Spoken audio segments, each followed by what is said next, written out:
Hi, good evening everyone. Welcome to my channel. आज मैं बात करने आई हूँ आप लोगों से। ऐसे कुछ नॉर्मल सी बातें हैं जो मैं फील करती हूँ और मैं आप लोगों के साथ करना चाहती हूँ। मेरी एक फ्रेंड से मेरी बात हुई। शी इज़ मतलब वो मेरे बहुत क्लोज है, तो वो मेरे से बात करना चाहती थी, तो मैंने उसे कॉल किया और उसने मुझे बताया कि she is working from 7 AM to 4 PM, working from home. Okay.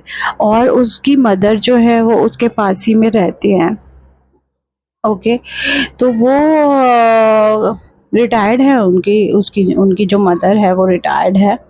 और उनको मतलब इस बात से प्रॉब्लम है कि उनको रिस्पेक्ट नहीं दी जाती है। ठीक है। सो उसको, जो मेरी फ्रेंड है, उसको जो है क्या है कि वो वर्किंग भी है, उसका एक बेटा है और उसके हस्बैंड की जो है नाइट शिफ्ट जॉब है। सो ऐसा कुछ है सीन। सो आई सेड कि क्या हुआ फिर, थोड़ी भी हेल्पफुल नहीं है क्या? तो वो कहती नहीं, she is a very nice, उसकी मम्मी बहुत अच्छी है, उसकी हेल्प भी कर देती है। बट कभी कदार अगर उसे गुस्सा आ जाता है, अगर वो उन पे गुस्सा निकाल देती है या फिर वो गुस्सा हो जाती है, कुछ ज़ोर से बोल देती है, तो उन्हें बुरा लग जाता है। एंड शी इज़ लाइक, मैं सिर्फ जो हूँ रिस्पेक्ट जहाँ मुझे मिलेगी वही मैं चीज़ करूँगी, वही वही मैं आऊँगी, नहीं तो मैं नहीं आऊँगी। बीइंग अ वर्किंग वुमेन, वो कैसे घर भी संभाल रही है, कैसे अपने बच्चे को भी संभाल रही है, और अगर वो थोड़ी सी हेल्प है, मतलब चाहती है और उसकी मदर कर देती हैं, तो उसके बाद अगर उस थोड़ा सा जो इरिटेशन है उसके अंदर, वो मैं मानती हूँ गलत है, उसके लिए उसने अपनी माँ से माफ़ी भी मांगी है।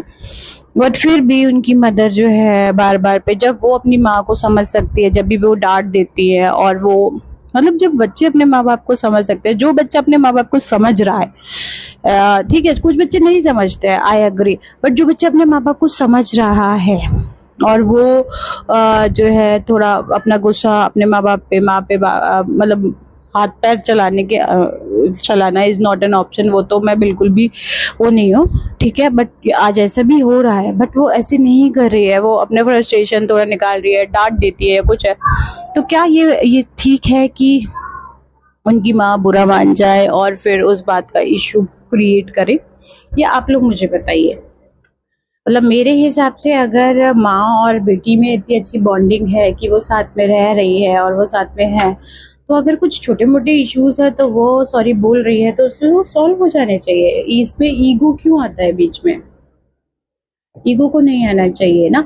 बाकी इन केस अगर ऐसी कोई ज़रूरत है और ऐसा कोई चीज़ें हैं आप लोगों के साथ, मोस्टली मैं जो रील्स बनाती हूँ वो इसी पे बनाती हूँ कि हाँ, फ़नी रील्स बनाती हूँ। बीच में मेरी रील्स चलती नहीं है, मैं वायरल नहीं हूँ, मेरे मेरे शॉर्ट्स भी वायरल नहीं होते हैं, नो प्रॉब्लम, कोई दिक्कत नहीं है। लोगों को थोड़ा सा टाइम मिलता है, उसमें वो एंजॉय करना चाहते हैं, उन्हें जो चीज़ अच्छी लगती है, हम किसी को फोर्स नहीं कर सकते ये आप हमें लाइक्स दो, कमेंट दो, सब्सक्राइब दो, नो प्रॉब्लम। यूट्यूब पे मेरा चैनल है, that is only the thing I am happy with. Okay.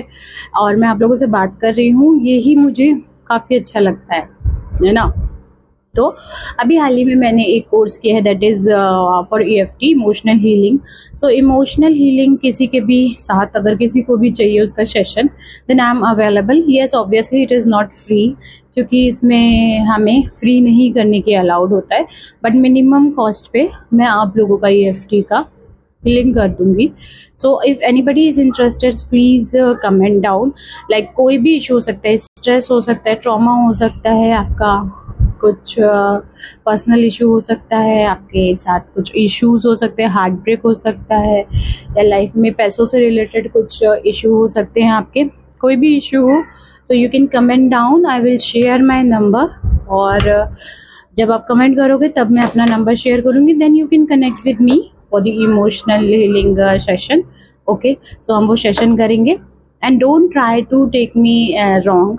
मैंने बस एक एक ये बात शेयर करी है क्योंकि मेरे मन में ये बात आ रही थी कि मैं भी बहुत सारी चीज़ों से गुजरी हूँ, मुझे भी बहुत सारी चीज़ें हैं, मेरे अंदर भी बहुत सारी कमियां हैं, वो भी मुझे ठीक करनी है। मुझे पता है आई एम नॉट परफेक्ट, कोई भी परफेक्ट नहीं है, बट जितना हो सके हमें खुद की पहले हमें खुद के मेंटल हेल्थ की और इमोशनल हेल्थ की ध्यान रखनी है ना। Charity begins at home. तो पहले जब तक आप अपने अंदर में शांत नहीं हो तो आप दूसरों को शांत कैसे करोगे? That is the case. तो यही मेरी मानना है कि अगर आप खुद शांत हो, खुद आपने अपनी लाइफ में ये एक बनाया है कि आप शांत रहो, तो आप शांत रहो। और रही मेरे फ्रेंड की बात, मैं भी उनको यही सजेस्ट किया कि आप माफ़ी मांगिए और बाकी कुछ चीज़ें इग्नोर करें। आपकी माँ भी आपको जल्दी ही माफ़ कर देंगी, ऐसा होता है ना। तो फिर से मिलते हैं एक छोटी सी चिट चैट के साथ। आप लोगों को कुछ भी बात करनी हो किसी भी टॉपिक पे, आई एम ओके। और किसी को हीलिंग करानी हो, हीलिंग लेनी हो, then I am here, please connect with me. Okay, thank you, bye bye, take care, bye.